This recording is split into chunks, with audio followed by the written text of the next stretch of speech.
Hey guys, welcome to Amity Tracks, and welcome to the second video, the concluding video of our kind of brief band week, The Band. If you missed the first video, you might want to go watch that, where we talked about all the studio albums, did a ranking, and really kind of dove into those.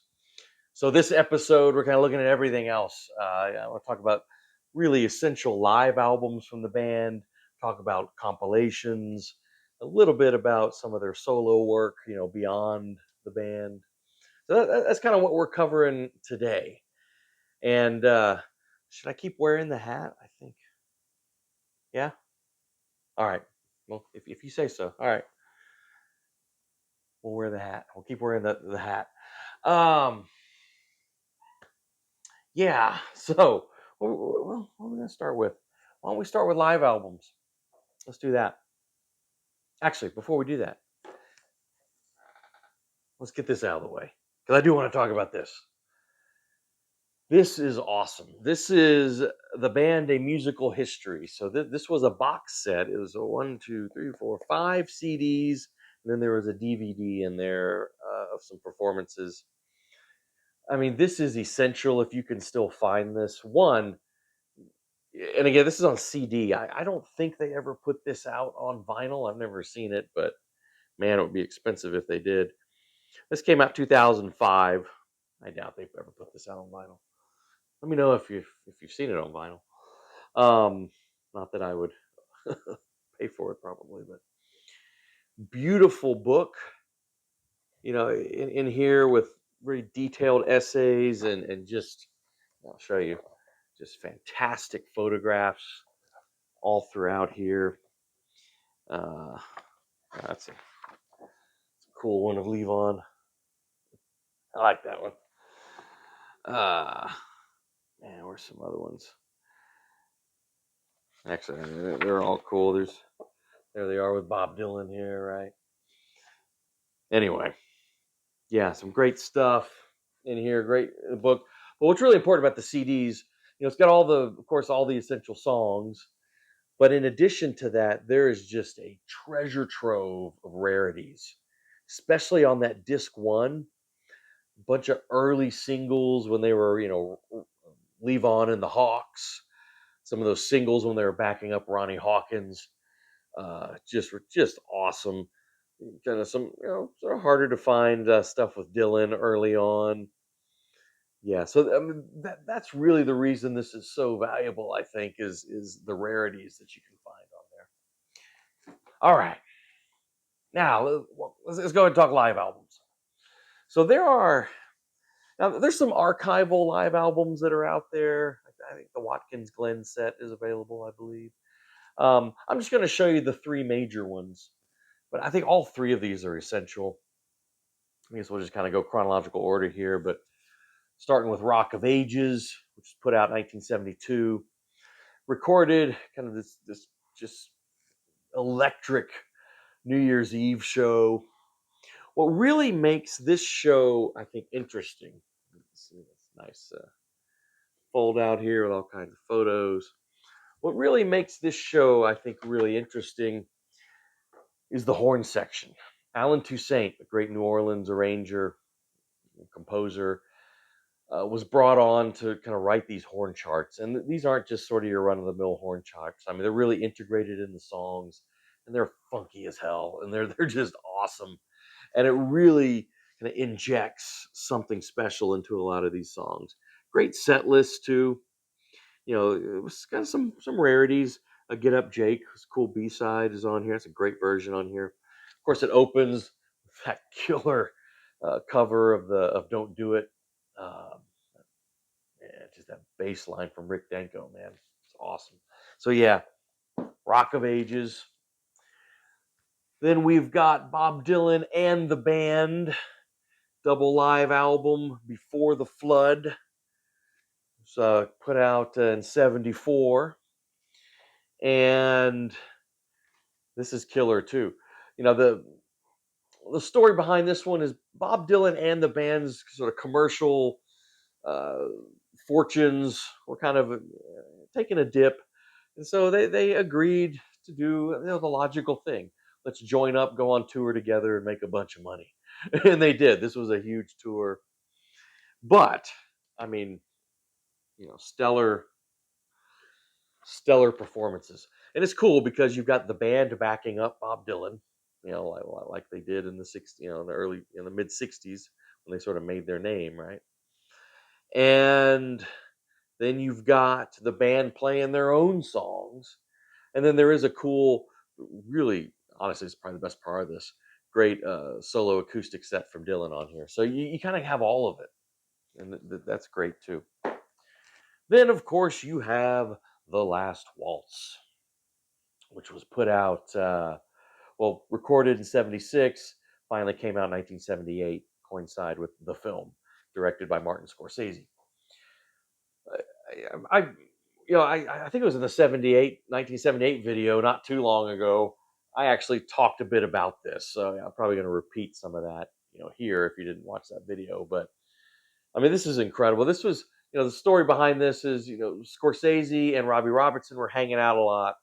They were kind of buddies, and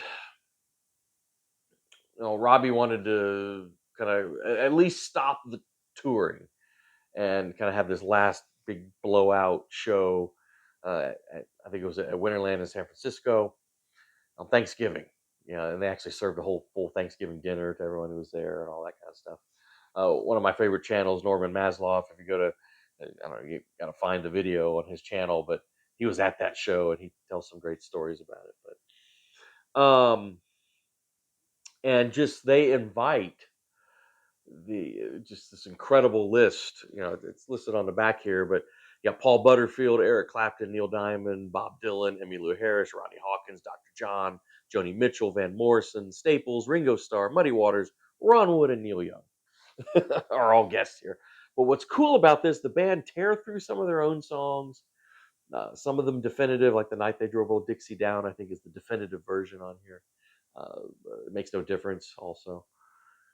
But then they back up each of these artists on some of their own songs. Max, I didn't pull it off the shelf. They did put out a 4 CD kind of deluxe version of this that has the whole show, which I love. I highly recommend that. There's a lot of tunes that aren't on here. As it is, this is a 3-record set. It's a triple album. But yeah, just phenomenal. All right. So that's the live stuff. Let's talk about compilations real quick. I already showed you the box set real quick. I think the first compilation that they put out here was this kind of simply titled Best of the Band. There's something magical about this comp. It's only 11 tracks and it's missing some essential stuff like Chest Fever isn't on here. But what they did choose to put on here, it all really flows and works together so well. It's a really cohesive, it's almost like its own work. I don't know. This was probably my first introduction to the band, was this comp, and there's always something kind of special about it. It's cool. Now there is, and I mentioned this in the other video, but Best of the Band Volume 2. But what this one really is it's the best of those 3 90s records, which are spotty. So this is great to get if you want the best tracks off of those records. Okay. What else? I mean, there's actually a bunch of comps out there. I have one other one I can show you here. This one I just picked up. It's called Anthology, double album. When this was put out, 1978. When this was put out, yeah, it's pretty thorough. It's pretty awesome. If you can find it, it's a good comp. There's a bunch of good compilations out there, for the band. All right. Briefly, I want to talk about some solo work, but before that, I do want to show this. I haven't mentioned this in a while. There's the that classic album series that I don't know where you can stream it somewhere, but I just have a bunch of them on DVD, and you can find these used pretty cheap. But it is, if there's any album that you really like that they cover, they do a stellar job. These documentaries, they always get the people the guys to participate in it, and this is a great episode on. It shows the second album, but honestly, it's kind of equal time. It's really about the first and second album, and it's pretty fascinating. Great footage, and, you know, interesting stories about the making of those. Now, solo stuff. So all these guys, I believe, every member of the band. Although I'm not sure about Richard Manuel, but since he died kind of early, but I think the rest of them at least have put out solo albums. Obviously Richard Manuel's gone, Rick Danko is deceased, and Levon Helm is deceased. So all you have left is Robbie Robertson and Garth Hudson. But all of these guys did put out solo albums. Honestly, I only have Robbie Robertson's solo stuff. I've kind of followed his stuff, so I can't really talk about Levon Helm's records or Danko's stuff. I'm sure some of it's great. In the comments, if you're familiar with some of that stuff, maybe kind of give some suggestions on what's really good, from Levon or some of those other guys.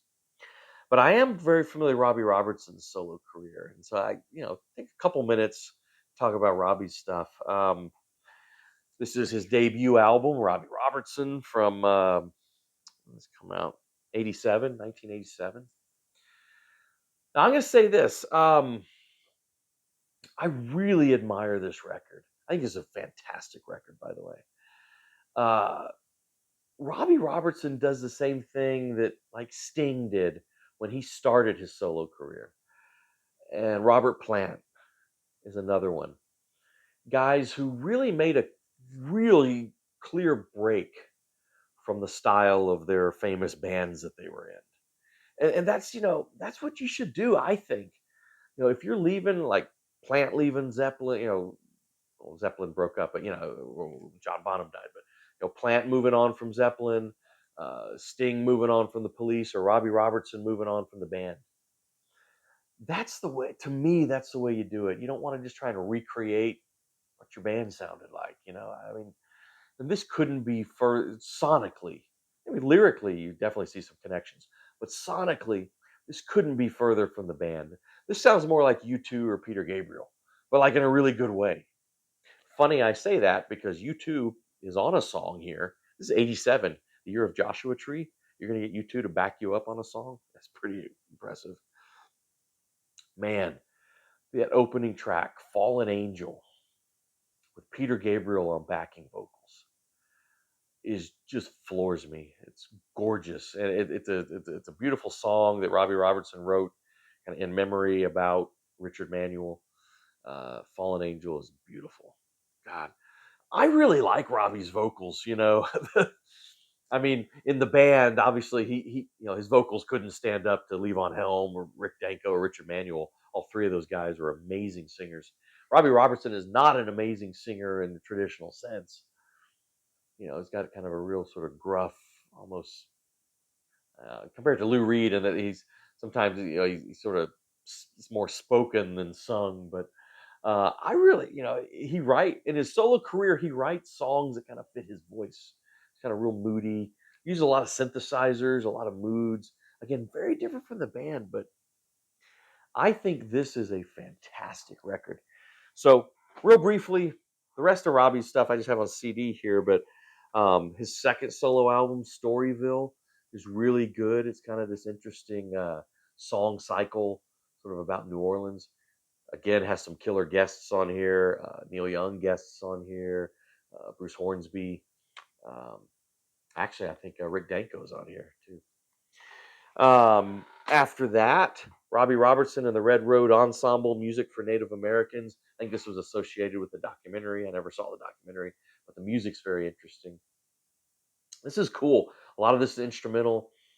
So Robbie Robertson has maybe half, I don't remember, but he's got a lot of Native American ancestry, and so he really sort of steps into it with this.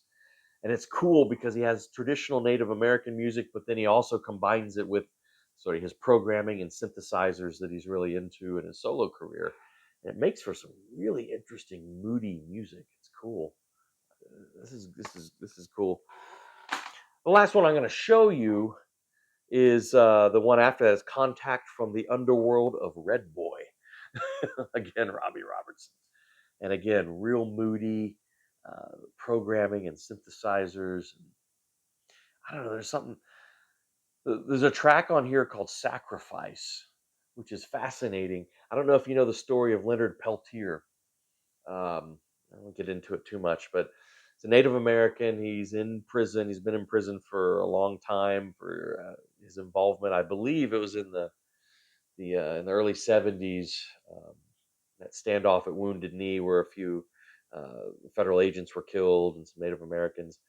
And Peltier, I think, was involved in that and was accused of killing one of the federal agents.